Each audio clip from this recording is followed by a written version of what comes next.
आश्लिष्य वा पादरतां पिनष्टुमा।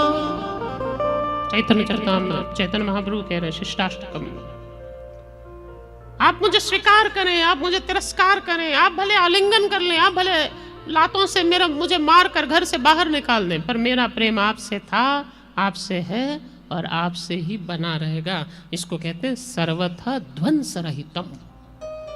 और ये प्रेम केवल और केवल श्रीमती राधा रानी में ही दर्शन किया जा सकता है। इसलिए ऐसी कृपामयी, ऐसी प्रेममयी राधा, इतनी प्रेममयी, इतनी कृपामयी राधा कि श्री कृष्ण को भी प्राप्त करने का अगर सबसे बड़ा, सबसे श्रेष्ठ कोई साधन है तो वो राधा। इसलिए राधा रानी कहाँ रहती है नाथ? बोलिए ना, कहाँ रहती है राधा रानी? महल कहाँ है राधा रानी का? बरसाना। राधा रानी कहाँ रहती है? बरसाने में रहती है। वो बरसाने की ऊंची अटारी पे राधा रानी का जो सुंदर महल बना है उसका नाम ही है बरसाना। वास्तव में बरसाना क्यों रखा गया? इसका वास्तविक नाम है वृषभानुपुर। इसका वास्तविक नाम ग्रंथों में आया वृषभानुपुर, लेकिन वृषभानुपुर का नाम बदलकर बाद में बरसाना रखा गया, क्योंकि राधा रानी की कृपा इतनी बरसती है, इतनी बरसती है कि जिसको श्याम सुंदर स्वीकार नहीं करते उसको भी श्री जी स्वीकार करके श्याम सुंदर को जबरदस्ती स्वीकार करने पर विवश कर देती हैं। ऐसा संसार में भी होता है ना, पिता कितनी बार बात न माने पर माँ बराबर बात मनवा देती है। बच्चे के लिए कुछ चाहिए तो माँ बराबर, अगर पिता कई बार ना भी बोलता है ना तो बच्चे माँ को पटाते हैं, माँ मुझे ये काम करना, तो माँ कहती तू रुक, मैं उनको सीधा करती हूँ, तेरी नहीं मानेंगे वो, मैं बोलूंगी तो मान जाएंगे। तो कई बार पिता नहीं मानेगा लेकिन माँ बराबर पिता से मनवाना जानती है। ऐसे ही ठाकुर जी न भी माने तो श्यामा जो राधा रानी उनसे मनवाना जानती है, राधा रानी मनवाना जानती है। आज हमारे नंदगांव में एक बहुत अच्छे महात्मा हुए। अब ये चरित्र बहुत आपने सुना भी होगा, बहुत से ग्रंथों में उसका उल्लेख आया है, बहुत जगह उल्लेख है भक्तों के चरित्र में। ब्रज के रसिक नाम से एक ग्रंथ है, उसमें भी इसका उल्लेख है। तो ये नंदगांव में ठाकुर जी की सेवा किया करते।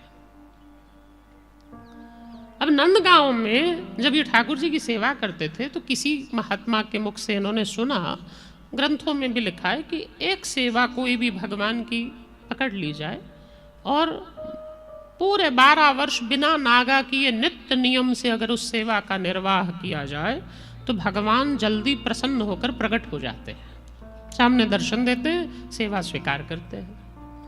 कोई सेवा आप पकड़ लीजिए, भले वो चंदन घिसने की है, भले तुलसी लाने की है, भले भगवान के मंदिर का जल भरने की है, पोंछा लगाने की, कोई सेवा आप पकड़ लें, लेकिन वो सेवा बिन नागा, भले ठाकुर जी की झाड़ी भरने की है, कोई सेवा, एक सेवा पकड़ लीजिए और बिना नागा 12 वर्ष उस सेवा को लगातार करिए। एक भी दिन नागा नहीं होना चाहिए, आंधी तूफान बारिश कुछ भी आए वो सेवा चलती रहे। तो इन्होंने एक सेवा पकड़ ली। इन्होंने कहा कि मैं रोज लाल जी के लिए सुंदर फूलों की माला बना कर ले जाऊंगा। अब आप नंदगांव गए हैं? कितने लोग नंदगांव गए हैं? काफी लोग गए हैं, कुछ हमारे साथ 84 कोस में भी गए थे। तो नंदगांव के पास में एक टेर कदम नाम का स्थान है, कदम टेर, तो टेर कदम का वो स्थान है, बड़ा सुंदर स्थान है। यहीं पर खीर का प्रसाद मिलता है जो सनातन गोस्वामी पाद को राधा रानी ने दी थी बनाकर। तो टेर कदम के पास में रहते थे और नित्य प्रति भगवान के लिए पुष्पमाला बनाना और माला बनाकर ऊपर मंदिर में नंदगांव में ले जाना, लाल जी को माला धारण करवाना। लाल जी भी बड़े प्रेम से माला पहनते। इन्होंने सेवा का नियम पकड़ा, पर भाव यही था कि 12 साल बाद ठाकुर जी मुझे दर्शन देंगे। तो सेवा आंधी तूफान बारिश में भी ये जाते थे। नाम था कृष्णदास, भगवान का नाम कृष्णदास, तो कृष्ण के दास थे इसलिए कृष्णदास नाम था। और नित्य प्रति कृष्णदास ने एक दिन भी माला में नागा नहीं डाला। रोज नियम से ठाकुर जी की माला ले जाना, ठाकुर जी को माला धारण कराना और फिर नीचे आना और दिन गिनते थे। अब इतने दिन रह गए, अब इतने, अब इतने, अब 1 महीना बीता, अब 2 बीते, अब 1 साल बीत गया, अब 2 साल बीत गए और करते करते करते 11 साल बीत गए। अब 12वां साल जब लगा तो बोले ये साल में तो मुझे ठाकुर जी के दर्शन होंगे। तो 12 साल में भी पूरे महीने गिन गिन के इन्होंने बिताए। 11 महीने बीत गए, 12वां महीना आया तो रोज़ ठाकुर जी को माला देते। तो कैलेंडर पे जैसे आप लोग दूध वाला या बाई का हिसाब रखते हैं तो टिक लगाते हैं ना, ऐसे कैलेंडर पे टिक लगाते हैं। आज ये दिन गया, आज ये दिन गया, आज ये दिन, आज का। अब एक ही सप्ताह बचा, 7 दिन बचे। तो 7 दिन बचे तो ठाकुर जी से रोज जाके कहते, लाल जी अब तो 7 ही दिन बचे हैं। 7 दिन तो मैं माला नियम से लेकर आऊँगा, लेकिन 8वें दिन माला बनाकर घर पर ही बैठूंगा। 8वें दिन अब आप माला लेने घर आइएगा। 8वें दिन आप कुटिया पर आइएगा, क्योंकि मेरे 12 साल तपस्या के पूरे हो रहे हैं। और अब तो 13वें साल के पहले दिन पर ही एक दिन बस आप, 12 साल में आया हूँ, एक दिन बस आप माला लेने खुद आ जाइएगा। फिर जिंदगी भर ये दास कृष्णदास आपके दरवाजे पर आता रहेगा। 12 साल माला लेकर मैं आया हूं, एक दिन बस आप, तो एक दिन आप आ जाइए। अब वो एक दिन के लिए ना, दिन पर दिन बीता। 7 दिन थे सप्ताह के, अब दिन बीता जैसे जैसे तो 5 दिन बीत गए। 6ठा दिन आया, 7वां दिन, 7वें दिन माला ले गए तो लाल जी से हाथ जोड़कर कह कर आए, नाथ आज 7वां दिन है, आज मेरे 12 साल पूरे हो रहे हैं। कल 13वें साल का पहला दिन लगेगा और उस पहले दिन पर आप किसी भी प्रकार से कैसे भी कर दास के लिए एक दिन के लिए घर अवश्य आइएगा और आप आकर माला स्वीकार करिए। एक बार आप माला स्वीकार कर लें तो ये दास का जीवन धन्य हो जाए। नाथ 12वें साल का वो दिन, आखिरी दिन माला पहुंचाई और 13वें साल की पहला सुबह आने से पूर्व रात से ही कृष्णदास तैयारी पर लग गए कि कल 13वें साल का पहला दिन है, ठाकुर जी घर आएंगे और ठाकुर जी घर आएंगे तो मैं लाल जी को माला पधराऊंगा। अब लाल जी आएंगे तो भाई आंगन भी तो साफ होना चाहिए। पूरा रात्र भर जैसे शबरी रास्ता बुहारती ऐसे रास्ता बुहारा, फूल सजाए, रंगोली सजाई, खूब सुंदर सजाकर कुटिया में नाना प्रकार की खीर, माखन, मिश्री, मेवा, पेड़े सब लाकर रख दिया कि लाल जी आएंगे तो भोग आरोगेंगे। लाल जी आएंगे तो अपने हाथ से आज माला धारण कराऊंगा, आज अपने हाथों से चंदन लगाऊंगा, आज मेरे घर लाल जी आएंगे। ये सोचते हुए सारी रात कृष्णदास ने बिताई।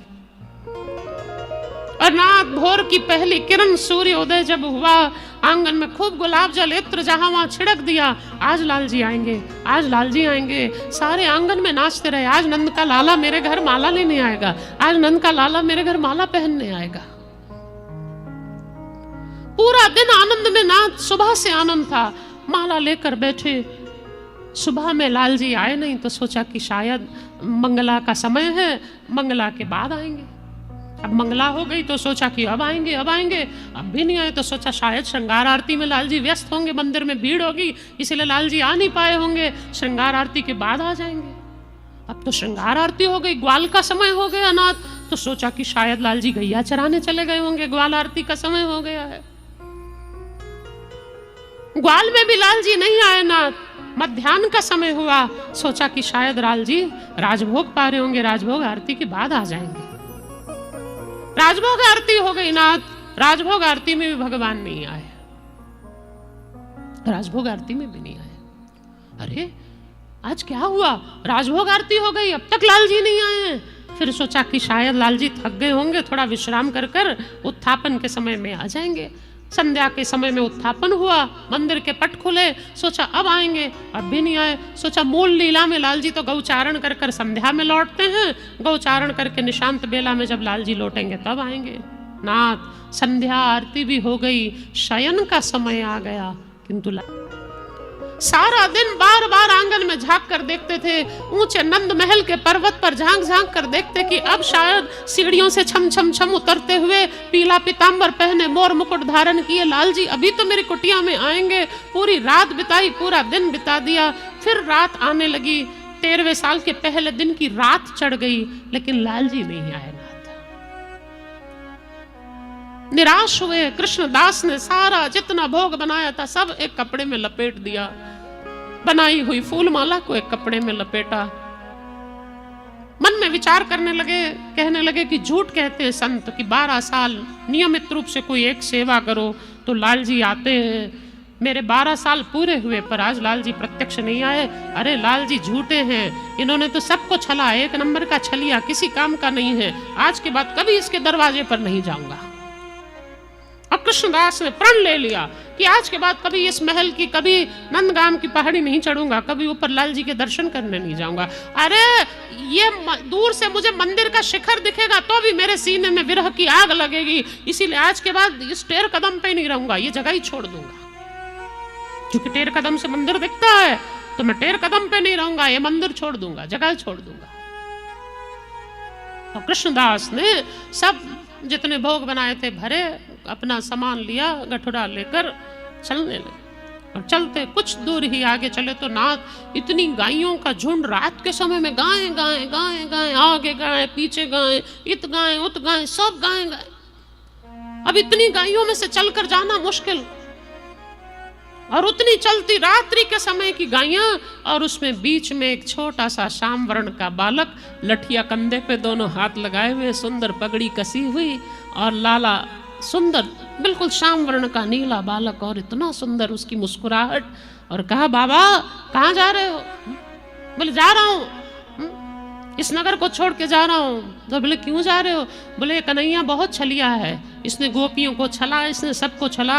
अरे विष्णु के रूप में इसने छल से नरसिंह अवतार लेकर हिरण्यकशिपु को मार दिया, इसने छल से वामन भगवान बनकर बलि का सर्वस्व हरण कर लिया, इसने छल से राम के रूप में वहां पर उस समय भी बाली को मारा। ये छल करता रहा, इसका छल अभ्यास है, और इसने मेरे साथ भी छल किया। 12 वर्ष मैंने इसकी पूर्ण तपस्या की, लेकिन ये छलिया मुझे दर्शन देने नहीं आया। अब इसके नगर में नहीं रहूंगा, जा रहा हूं। छोटे से ग्वाल के रूप में आए हुए लाल जी, लकड़ी सुंदर कंधे पर है, हाथ ऐसे लटकाए हुए, और फिर पूछ रहे हैं ये पोटली में क्या है? बोले उस छलिया के लिए बनाया था, खूब सारी मिठाई बनाई थी, माखन बनाए थे, फूलों की माला बनाई थी, पर आया ही नहीं। ग्वाले के रूप में आए हुए कन्हैया ने हाथ पकड़कर बाबा को खींचा और बोले बैठ जाओ। इतना उठाकर कहाँ ले जाओगे? बोले अब इसके पास नहीं रहूंगा, अब तो मैं बरसाना जाऊंगा। तो चले जाना बरसाना, बाद में चले जाना, अभी इतनी जल्दी क्या है? बैठो, इतना भार उठा के ले जाओगी, उससे अच्छा इसको यहीं पर खोलो, थोड़ा थोड़ा हम दोनों खा लेते हैं।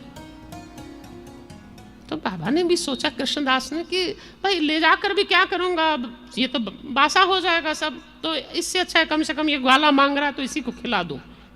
तो सब खोला, पूड़ी कचौड़ी मिठाई सब खोला, माखन मिश्री, और खोल कर जैसे ही नाथ लाल जी पाने लगे, बाबा पाने लगे, तो बाबा पाते तो लाल जी कहते नहीं ऐसे नहीं, एक कौर तुम खाओ, एक कौर मेरे मुंह में डालो, एक कौर तुम खाओ, एक कौर मेरे मुंह में। और एक हाथ से लाल जी बाबा को पवाते और बाबा एक हाथ से लाल जी को पवाते, और पवाते पवाते ना बोले माला की ओर दृष्टि किए कि बोले वो माला भी तो मुझे पहनाओ।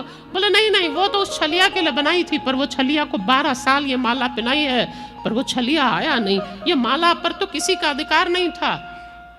अब तो ये माला सीधी बरसाने ले जाऊंगा और वहीं पहनाऊंगा। और नाथ मुख में जैसे ही लाल जी के कौर देने लगे हैं, ठाकुर जी सीधे अपने श्याम वर्ण रूप में मोर मुकुट धारण किए हुए, सुंदर कटी काचनी पहने सामने खड़े हो गए।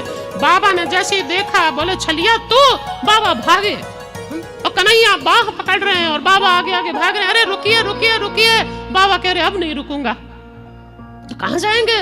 बोले अब तेरे नंदगाम नहीं रहूंगा, बरसाना जाऊंगा। बोले बरसाना क्यों जाऊंगा? तो तुरंत बाबा ने कहा सुबह से रात हो गई तुम आए नहीं, और बस बरसाना जाने का सिर्फ एक ख्याल मैंने मन में ले लिया कि यहाँ तक ला सकता है, तो सच में अगर राधा के पास चला जाऊंगा तो तुम कहाँ आ जाओगे, इसलिए अब तुम्हारे पास नहीं रहूंगा, अब तो जा रहा हूँ राधा रानी के पास। और बाबा सीधे भागे बरसाना, और तब अपना नाम भी बदल दिया। बोलिए आज के बाद मैं कृष्णदास नहीं, कृष्ण तो पीछे पीछे भागता आएगा, बस आदत हो जाए कि मैं राधा का दास बन जाऊं, राधा दास बनूंगा, कृष्ण पीछे अपने पास